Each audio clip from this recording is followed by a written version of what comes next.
बिस्मिल्लाहिर्रहमानिर्रहीम, अस्सलाम वालेकुम। Welcome to my channel Medics Hospital. आज की आज की इस वीडियो में हम बात करने वाले हैं वूपिंग कफ के ऊपर।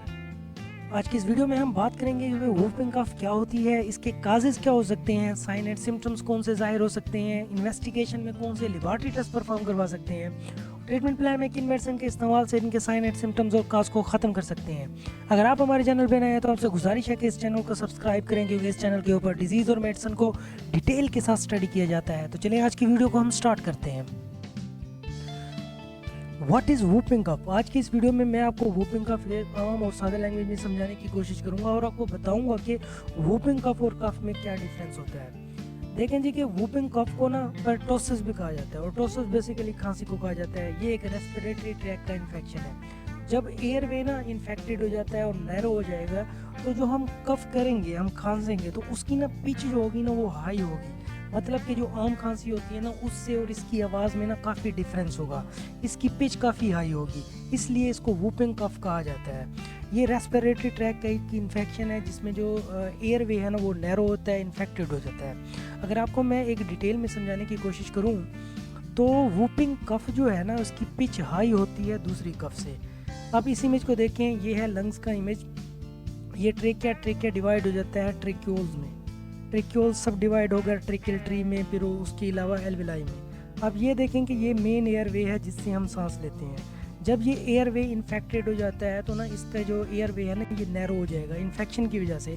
जब भी हम खांसेंगे ना तो आवाज़ होगी खांसी की, कफ की, तो ना उसकी आवाज़ चेंज होगी, अजीब किस्म की आवाज़ होगी, उसकी पिच जो होगी ना आम कफ से ना हाई होगी, इसलिए इसको वूपिंग कफ कहा जाता है। वूपिंग कफ एक चाइल्डहुड डिजीज़ है, ये बड़ों की निस्बत बच्चों में सबसे ज़्यादा पाई जाती है। अब हम बात करते हैं काजेज़ ऑफ वूपिंग कफ के। वूपिंग कफ की कौन सी काजेज़ हो सकती हैं। There are several causes of whooping cough. इनमें स्मोकिंग हो सकती है, बैक्टीरियल इन्फेक्शन, वायरल इन्फेक्शन, ये मेजर काज माने जाते हैं वूपिंग कफ के। इसके अलावा जो है इन्फ्लुएंजा एच वायरसेस की वजह से भी ये डिज़ीज़ हो सकती है। स्ट्रेप्टोमाइकोकस बैक्टीरिया की वजह से ये डिज़ीज़ हो सकती है वूपिंग कफ की, जिसकी वजह से एयरवे हो वो नैरो हो जाता है। साइन एंड सिम्टम्स में कफ होगी, फीवर होगा, डिहाइड्रेशन भी हो सकती है, चेस्ट में सीवियर किस्म का पेन होगा, क्योंकि लंग्स की एनाटॉमिकल पोजीशन ना चेस्ट के अंदर है। तो ना चेस्ट में जब इन्फेक्शन होगा लंग्स का तो वो एक पेन कर सकता है चेस्ट इन्फेक्शन। जब लंग्स की प्रॉब्लम होगी तो ब्रीथिंग प्रॉब्लम भी हो सकती है, वोमिटिंग भी हो सकती है, स्किन ब्लू पड़ जाएगी। ये कुछ साइन एंड सिम्टम्स थे मेजर ना वूपिंग कफ के। अब हम बात करते हैं कि ट्रीटमेंट कौन सी मेडिसिन इस्तेमाल करके ना हम इस डिजीज़ के साइन एंड सिम्टम्स और काज को काफ़ी हद तक कम कर सकते हैं। एंटीबायोटिक मेडिकेशन देंगे ताकि बैक्टीरिया की ग्रोथ को रोका जाए और बैक्टीरिया को किल किया जाए। एंटीटोसिव मेडिसिन दी जाती हैं खांसी को ख़त्म करने के लिए। एनाल्जेसिक मेडिसिन देंगे हम पेन रिलीफ के लिए और फीवर को कम करने के लिए। अब हम बात करते हैं कि एंटीटोसिव मेडिसिन कौन सी हैं। ये मेडिसिन बेसिकली कफिंग को ख़त्म करने के लिए दी जाती हैं, ये सप्लीमेंट दिए जाते हैं। इसमें जो है ना कोडीन शामिल है। कोडीन दिन में 3 बार यूज़ कर सकते हैं आप।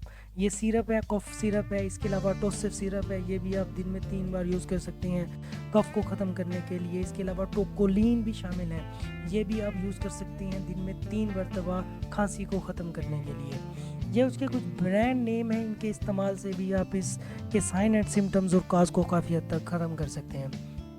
एंटीबायोटिक के तौर पर आप एंटीबायोटिक मेडिकेशन दे सकते हैं जो कि बैक्टीरियल इन्फेक्शन को रोकने, बैक्टीरिया को किल करने के लिए यूज़ की जा सकती हैं, जिनमें एम्पिक्लॉक्स, एम्पिसिलिन, एम्पिक्लॉक्स, इमोक्सल और वेलोसिव, ये ब्रॉड स्पेक्ट्रम एंटीबायोटिक्स हैं, याद रखें। ये ब्रॉड स्पेक्ट्रम एंटीबायोटिक्स वो होती हैं जो ग्राम पॉजिटिव और ग्राम नेगेटिव बैक्टीरिया को किल करने के लिए यूज़ की जा सकती हैं।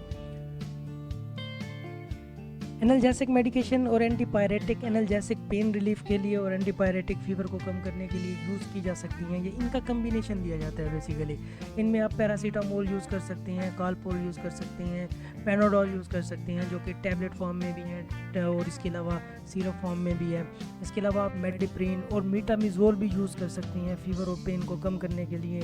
इनके ब्रांड नेम में नवलजिन शामिल है, मीटामिजोल शामिल है और नवलजिन टैबलेट और सिरप फॉर्म में इजीली अवेलेबल है और ये भी दिन में 3 बार यूज़ कर सकते हैं आप as a analgesic and antipyretic.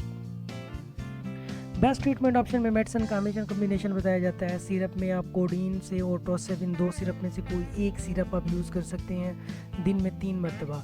इसके अलावा एंटीबायोटिक के तौर पर एम्पिसिलिन और एम्पिक्लॉक्स में से एक यूज़ कर सकते हैं बैक्टीरिया की ग्रोथ और बैक्टीरिया को किल करने के लिए। फीवर के और एंटीपायरेटिक एनाल्जेसिक कम्बिनेशन के तौर पर आप पैरासीटामोल और नवेल्जिन जो कि मेटामिजोल है, ये दिन में आप 3 बार यूज़ कर सकते हैं पेन को और फीवर को कम करने के लिए। अगर आप हमारे चैनल पर नए हैं तो आपसे गुजारिश है कि इस चैनल को सब्सक्राइब करें, क्योंकि इसके ऊपर डिजीज़ और मेडिसिन को डिटेल के साथ स्टडी किया जाता है।